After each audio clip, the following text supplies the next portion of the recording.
I'll just cut it Welcome all back to the out. Milk and Cookies podcast. My name's Anthony. I'm joined with Alex. I'm joined with Leon. Grab your milk, grab your cookies, and let's dive right into this episode. Let's get it, y'all. You heard Anthony. My name is Alex. I'm joined today with Anthony and Leon, the usual trio. Nothing really new about that. We're back with our second round mock draft. That's right, second round. If you want to see the first round, just find the video that we posted last week. It'll be easy to Thank you. find, hopefully. But yeah, we're going to dive right into it. 33rd overall pick, Jacksonville Jaguars, the first pick of the second round. Anthony, take it away. Elijah Vera Tucker, the tackle out of University of Southern California. This pick is honestly the pick for Jacksonville. You got Trevor Lawrence, and you need protection now. Your day one starter, day one protection. That's what you need. You need someone to be there every down play and protect T Law. This is the perfect pick. Absolutely, absolutely. Leon, take it away. All right, with the 34th pick, we took the Jets, taking Alex Leatherwood from Alabama. Jets are going for Zach Wilson in the first round, so they have a good line, but they need about 7 to 8 players to rotate throughout the whole season, even with an extra game added. So with a lineman this round, it was a good pick for them. Absolutely, absolutely. Going in with the Atlanta Falcons with the third pick of the second round, the 35th overall, they're selecting Miami's defensive end, Jalen Phillips. Now, as a Miami fan, ignore the flag. As a Miami fan, I watched Jalen Phillips absolutely dominate defense, get double-digit sacks, multiple tackles, tackles for loss. This guy is a beast. Monster. Atlanta needs to absolutely shore up that defense, which is something that they're hopefully going to be doing in this draft. The offense is fine, but they're going to concentrate on the defense.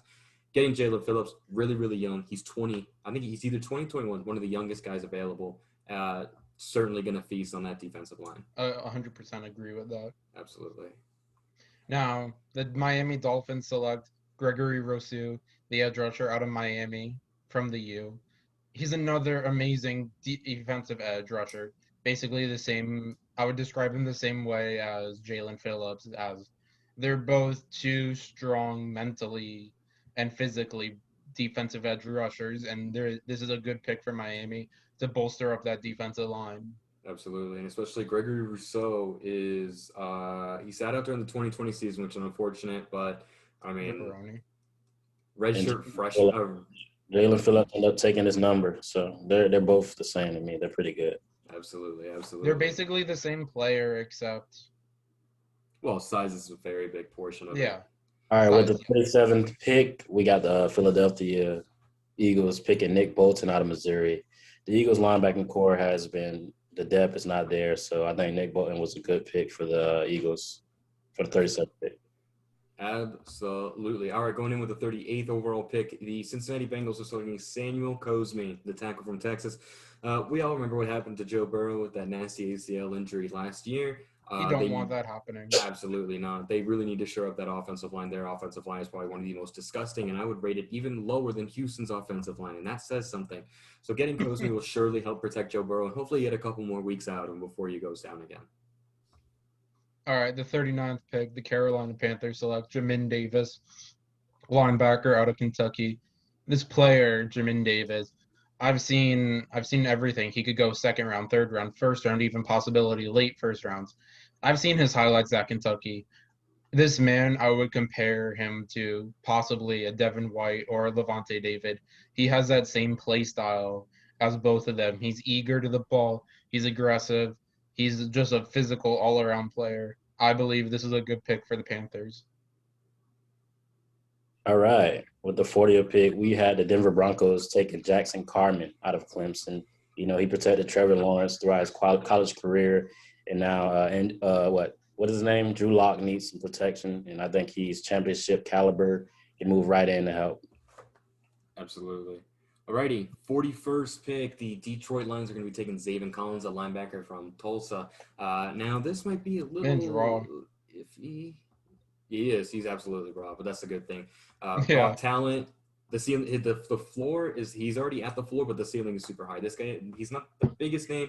Came from Tulsa, not a big name school, but raw talent. Out of the AAC. Perfect to develop, exactly. And I mean, the Detroit Lions linebacker core is not the worst, but it's not the best. They could definitely use depth, especially to rebuild that defense to hopefully, win a couple more games this year. But we'll see what happens with that. With the 42nd pick, the New York Giants select Ronnie Perkins, the edge rusher out of Oklahoma. This pick all around, the Giants need to bolster up their defensive line. There's no big name edge rusher on the Giants or on the Giants or anything. There's no star maker on the Giants defense that I think is good. But adding Ronnie Perkins will be the best pick. Will be a good pick for the New York Giants. Hey, they got Dexter Lawrence. They got a couple of head busters, man. I mean, they have a couple good guys, but of course, Some depth is good, always some important. good, some good. Depth But is always important to have. depth, agreeing with Alex and Leon on that. All right. With the 43rd pick, we had San Fran taking Elijah Molden out of Washington. He's perfect for the West. He stays West. Coming from Washington, he goes to San Fran, gets to play and get some good offenses, and he's a thumper. So he's all around player. I like this pick. Absolutely, especially the San Francisco secondary is sort of getting old. I mean, they just kind of lost Richard Sherman. Jimmy Ward's kind of getting up there. So if they can mold – that was a bad joke. If they can mold Elijah Molden into the perfect safety role, then he could certainly help that defense keep feasting. So Horrible joke. That was disgusting. I wasn't even supposed to make that joke. Yeah, it came out. All right, with the 44th overall pick, the Dallas Cowboys are going to be selecting Pat Fryermuth at the tight end from Penn State. As a Dolphins fan, we know all how amazing Penn State tight ends are, especially with Mike Gesicki. I mean, Dallas is. I know I give Dallas a lot of flame and everything for being awful. But their offense isn't bad. Like their offense is good. Their O-line is pretty standard. Dak. Meh. Ignoring running backs. Wide receiver core is fantastic. But tight end is something. Yeah. Tight end is a position that they haven't really mastered since the days of Jason Witten in his prime. So hopefully they can reevaluate that position now with Fryermuth at 44. Not America's team, by the way. Absolutely not. All right, with the 45th pick, the Jacksonville Jaguars select Landon Dickerson, the center out of Alabama. This is another great pick for your offensive line on the starting core to protect Trevor Lawrence. He came from Alabama. Landon Dickerson came from Alabama. And he protected Mac Jones and Tua Tagovailoa. And then he's protected well-known quarterbacks and good quarterbacks. He has potential to be day one starter and be everything that you're looking for in an offensive lineman out of Alabama. Yes, sir. All right. With the 46th pick, we got Bill from New England picking on Diomi Brown from North Carolina. All right. Edelman just retired, so they need another target. Even though they signed Nelson Aguilar and Kendrick Bourne, they still need another one to fill in there to help out the receiving core. So Cam Newton will have his hands filled with all these targets. Yeah, unfortunately. Rip. But anyway, 47, the LA Chargers have made a trade with the Indianapolis Colts. The trade was that the Chargers would give the 47th and the 185th pick in exchange for the Indianapolis 54 and a 2022 fourth-round pick. Man, I can't believe 2022 is next year. That is crazy to think. But anyway, the Indianapolis Colts select Carlos Basham Jr., the edge rusher from Wake Forest. I mean, the Colts already have DeForest Buckner. Why not help shore up that defensive line a little bit more? They already have a killer offensive line. Let's get them a killer defensive line. They have a great safety, great corners, great linebackers, and Darius Leonard. You know what? Let's make that line something that they can actually be proud of. Let's make that Indianapolis defense go from good to great, from great to elite. Basham is your guy right there at 47. With the 48th pick in the NFL draft, the Las Vegas Raiders select Liam Eichenberg, the tackle out of Notre Dame. Reiterating off of what I said with the 45th pick, Liam Eichenberg is an amazing offensive lineman. This is the pick at 48 for the Raiders. They gutted their whole offensive line this offseason, getting rid of big-name stars like Trent Brown, a bunch of other players, and Liam Eichenberg is a day one starter for the Las Vegas Raiders, and he's going to protect Derek Carr and who knows other quarterback if Derek Carr gets hurt. I believe that's a great, amazing pick. All right. With the 49th pick, we chose the Arizona Cardinals picking Javon Holland out of Oregon. He's a proven corner. We need another cornerback with Patrick Peterson departing. They got corners coming in, but they need to add to their depth. So this is a good pick for them. Absolutely, especially after losing Patrick Peterson, they're definitely going to need an extra corner or two to help out. Hopefully, kind of contain those NFC West wide receivers. Alrighty, the big 5-0, the Miami Dolphins are going to be picking Najee Harris, the running back from Alabama. This was a pick. If you've seen any of the Dolphins videos, you know just how much I don't like drafting running backs early. I caved. We caved more primarily. Najee Harris is an absolute beast. That man is Derrick Henry, but like an inch or two smaller. He's a mini Derrick Henry. That's what I'm gonna call him. Beautiful. Mini Derrick Henry the second. Exactly. I mean, the Dolphins running back core is not awful. We have Myles Gaskins. We have Patrick Laird. We have who else? Yeah, other people. Yeah. You said Myles, and we got other people. Other people. I think that's the problem is that we can't think of anybody else other than that. But honestly, Najee Harris is probably going to be the best fit. I mean, if you look at the rest of the list, there's great other players, but getting a steal like Najee Harris at number 50, that's something I would graciously take any day of the week. But anyway, I agree. Anthony, go ahead and take on the next one. The 51st pick in the NFL draft, the Washington football team, football team, sad to say, takes Kyle Trask, quarterback out of Florida. This is their future. You got Ryan Fitzpatrick for a 1-year deal. Have Kyle Trask learn under the one and only Ryan Fitzpatrick, also known as Fitzmagic. Fitzpatrick has played for plentiful of teams, including the reigning Super Bowl champions, Tampa Bay Buccaneers. But I think that Kyle Trask is a good pick here for the football team to learn underneath Fitzpatrick and just be their future quarterback for who knows how many years. It's going to be a hell of a sad future with Kyle Trask being a quarterback, I can tell you that. Yeah. When they got Heineke, they just signed for a big, 3-year too. Yeah. Well, he can learn behind Heineke, and he can learn behind Fitzpatrick. With the and you have Ron Rivera as your head coach. All right. With the 52nd pick, we got the Atlanta Falcons picking Richie Grant from UCF. He's a hard hitter for real. He replaces Tino O'Neal, who signed with the Dallas Cowboys, and that's a perfect fit for them. They need a safety. And you got to respect Atlanta rebuilding their defense through the draft. Surely you're going to have a couple of gems in a couple of years for sure. Alrighty. Yeah. Okay, there's that trade I was talking about. Alrighty, 53. The Tennessee Titans will be selecting Wyatt Davis, the guard from Ohio State. Honestly, you can't go wrong with offensive line depth. I mean, Tannehill. Who knows? Special place in my heart for Tannehill. He's getting old. He's getting a little slower. He's definitely going to need protection. He's a mobile quarterback, but a mobile quarterback that's also, 32, 33? Kind of getting in his 30s, let's say. Yeah, early 30s. But definitely Wyatt Davis from Ohio State. I mean, he protected Justin Fields, who is also a mobile quarterback, so he understands the scheme and the depth. So I say this is just a great pick all around. The 54th pick, the Los Angeles Chargers select Aaron Robinson, cornerback out of UCF. Aaron Robinson is another great player out of UCF. Hate to say it. Long story, but he's a good player. He's great. He's a hard hitter. He's just mobile, agile, everything. And the Chargers defense last year, their secondary did not do well at all. Like, I was watching some of their games. They were letting these one-off plays just go, and like receivers beat them on the plays. They need someone like Aaron Robinson to bolster the secondary. All right, with the 55th pick, we got the Pittsburgh Steelers picking Travis Etienne from Clemson. They need a running back. James Conner just went to Arizona. They got Anthony McFarland and Benny Snell in the backfield, and Kalen Balazs from used to play for Miami also. So it's a good competition to get the starting spot, and I think Travis can win that. Really? Balazs is with the Steelers now? Who? Balazs is with the Steelers? Yeah.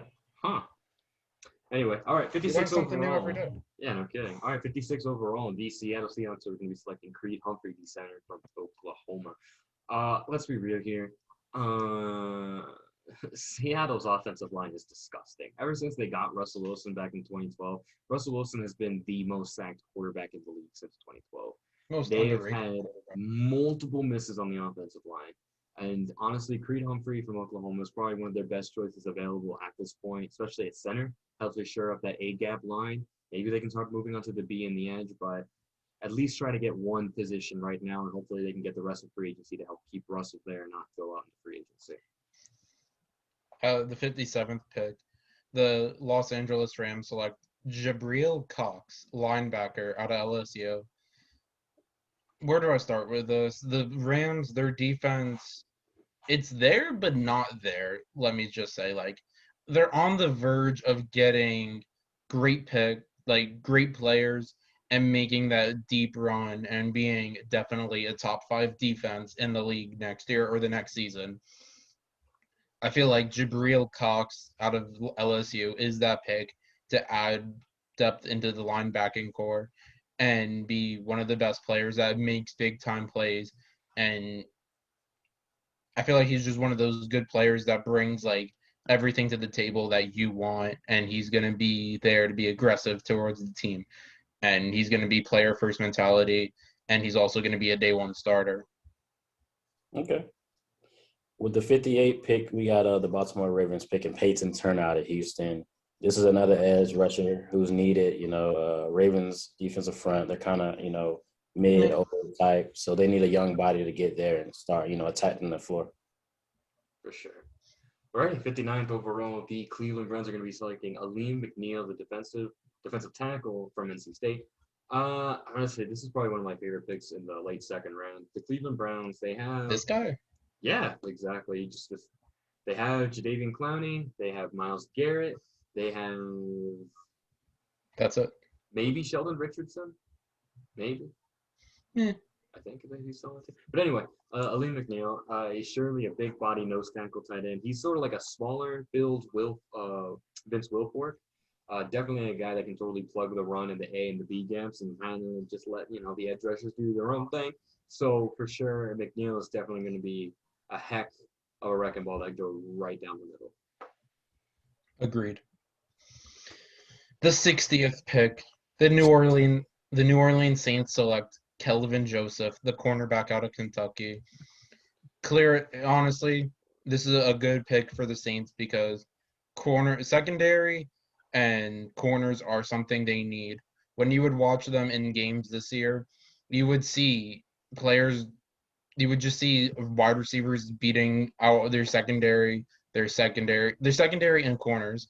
And I believe this is a great pick because this is going to be a rebuild of your secondary and cornerbacks.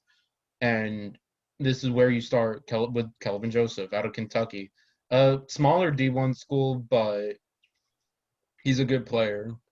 Now, let me just say this because I know there's probably going to be that one Saints fan that's going to question why we had 2 cornerbacks back-to-back for the Saints in the first and second round. Caleb Farley is a really, really good guy. He's a nice QB2 or CB2 for Marshawn Lattimore. Kelvin Joseph is a nickel slot cornerback. He's a master at the slot, and usually slot cornerbacks aren't necessarily valued very high because they want the big guys that can definitely guard the big players, top 5 in fantasy, top 10 in fantasy. But Kelvin Joseph is a rather smaller size corner that can definitely plug any slot receiver and definitely play a nickel. So, all right. There you go. Leon? All right, with the 61st pick, we got the Buffalo Bills taking Quinn Menarez out of Wisconsin Whitewater, a small FCS school. But this guy he's big. He can, block and you get some more protection from I forgot his name. Josh Allen. Josh Allen. he might be from a small school, but yet some small school products make their names for themselves. Look at Ali Marpet, and he went to Hobart. He was the 2nd round pick, and now he's day 1 starter, Super Bowl champion from the Bucs. Yeah, you never know. It's like finding a needle in a haystack. Yep. Alrighty, 62 overall. The Green Bay Packers are going to get Jamar Johnson, the safety from Indiana. Honestly, I'm going to be completely honest. I like the Green Bay's defense. I think their line is good. I think their linebackers are okay, but I do like their secondary minus their safeties. They already have Jerry Alexander. They have Kevin King, who should not have been re-signed, but pick somebody else up for free agency at corner. But Jamar Johnson is just a really deep threat, free safety kind of guy that can stand back, totally get the tackles in the open field, get midfield, cover 10, 15, 20 yards. So, I mean, you've pretty much got a surefire mid-season starter if anything bad happens. But, yeah, this is the pick. All right. The 63rd pick in the second round from the Kansas City Chiefs. They select Rashad Weaver, the edge rusher out of Pittsburgh. Honestly, this is a great pick for them. Their defensive line was average during the whole last season, I would say. Especially watching some of their games, their defensive line didn't really get that many quarterback hits, and they need the player like this, a great agile player to bolster up that line and be all out and attack and be a day one starter. And I think this is a good pick. He's watching some of his games from Pittsburgh. He's a great player. He was always aggressive to the ball first player. He's a good player for this team. All right, with the last pick in the second round, we got the Tampa Bay Buccaneers going after Darius Washington out of TCU, a safety, which is much needed after Adams Indeed. left. Huh? Indeed. We need a safety. Indeed. After Adams left the Bucks, he signed with another team for a better contract. The Bucks are just the Whitfield and a couple of, or they got a Winfield, Carlton Davis, and so yeah, we need secondary. Yeah, so this is a good pick for the Bucks. It's definitely secondary is something Tampa needs, honestly. Alrighty, and just like that, round out the second round. I think this is our final mock draft, so I think it's safe Let us know what you think. Yeah, I'm gonna safe to say this is like our set in stone mock draft ready for Thursday of next week. Was it the 29th? Yeah, today's the 21st. But anyway, if you've made it this far, thank you so much for watching. Not many people do. Leave a like, leave a comment, tell us what we're right, tell us what we're wrong. You know the whole spiel. I've been saying it since the first day. But just thank you guys so much for your support. We look forward to bringing you more content, and hopefully we will definitely be giving you a post-draft analysis video after the draft, mostly after a couple days, just kind of stuff. But again, thank you so much for watching. We will see you all real soon.